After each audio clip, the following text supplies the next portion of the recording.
day 4. Forward like before. We're getting the last preparations underway to head out again. We ended up staying overnight in Monterey Bay in order to rest further for our 22-hour voyage to Morrow Bay, because that is our next stop. And now we're going to get the dinghy moved forward, which is something I wanted to do last night before tying it up, but we had other things to do. And now we're going to move it to where it'll be out of the way of the boom, and then we're just going to haul anchor and go. Get a little footage of us hauling anchor and going. Quick shot of the anchor here, almost noon, and we are about ready to set out, getting the anchor windlass ready to pull up that anchor chain for us, which is far easier than pulling it up by hand. Although to do it by hand, there are winch devices, such as what we have here, in the event that the windlass is not an option. And all it takes is getting the anchor pulled in little by little until it's directly under the boat, and then giving a direct heave upward should release it from whatever's on the bottom. Very bad thing if it does not come up, because then you have to cut your anchor and lose it altogether to the sea. So Josh is going to start that going, and there we go. Look at that. Isn't that beautiful?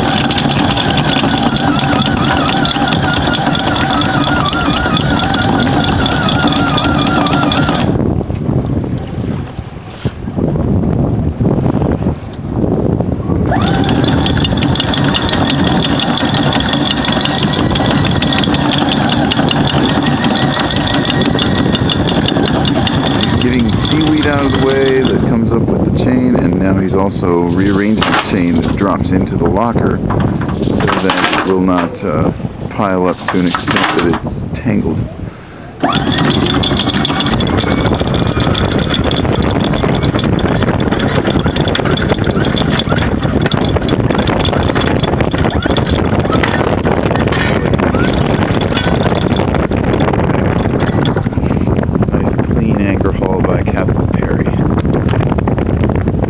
Captain. It looks good. That's it, day 4. We are nearing maybe a third of the way through our passage to Morrow Bay, which seems like it should be further along than it actually is, even though we're making better progress than we were estimating we would. We're getting a shot of these swells right now, because the way we're dealing with our direction right now, we're going almost directly downwind, and we're dealing with swells that also go downwind. The trouble with that is, as you can see, the mainsail is off to the port side. If we were to get hit by a swell that pushes on the keel and turns us to port side, it makes us accidentally jibe, and I think we're up to about 5 accidental jibes between the two of us, mostly just me. And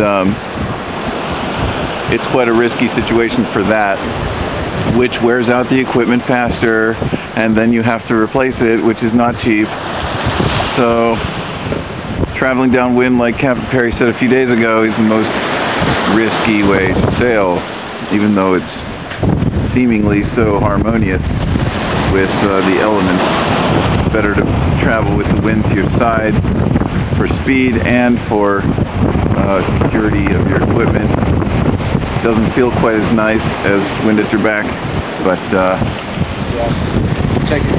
check out. I found a perfect place to sit here so that I don't have to use my hands to keep myself stable, even though I'm well centered.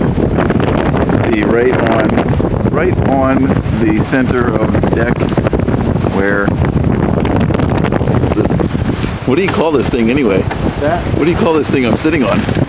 The cooler. Cooler and table. It's the same shirt, right? Yeah, I know. I just never really knew the official definition of it. It's not a boat thing. It's a table in the middle. Okay. A fold-down table, yes. And I'm riding it quite like a saddle when I put my hand here.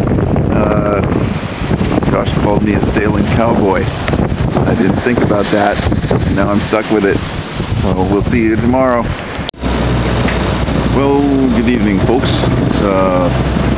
coming on pretty late now. Right now we are in the middle of gale force winds, in the middle of night 4. Winds gusting up to 30 knots. We have, with difficulty, taken down the mainsail. It lost a cleat in the process, which is one of the things that holds it to the mast. Right now it's 10 o'clock, which is still pretty early to be having these kind of conditions. We are making some great speed, though, going directly downwind in the middle of our little gale. Swells right behind us. I'm trying to keep these things right at our rear so that the boat doesn't toss so much, because when these wicked high swells are hitting us from the side, that's when the real rocking happens. And if it's too much worse, that's actually what will cause a boat to capsize, when it's sideways to the swells and the swells are breaking over them. That's when it can actually roll the boat over. It's one of the most common ways I understand that boats get capsized, by the water hitting at the wrong angle with enough force. So we're trying to surf these things home. At this rate, we're going to be ahead of schedule because we're just flying here. Top speed I've seen so far 12.4 knots, which is flying. And Josh got doused when he was up front taking down the mainsail while I was at the helm. He's changing right now. I don't know if you can see him, it's pretty dim. But it's wild out here. Lots of fun action. We're just hoping to make it through without any further damage to the boat. And Josh has already alerted the Coast Guard of our position and our estimated time of arrival to Morrow Bay, which at this rate will be pretty darn early in the morning if we keep up our rate. So we'll see how that goes, and we'll keep you posted.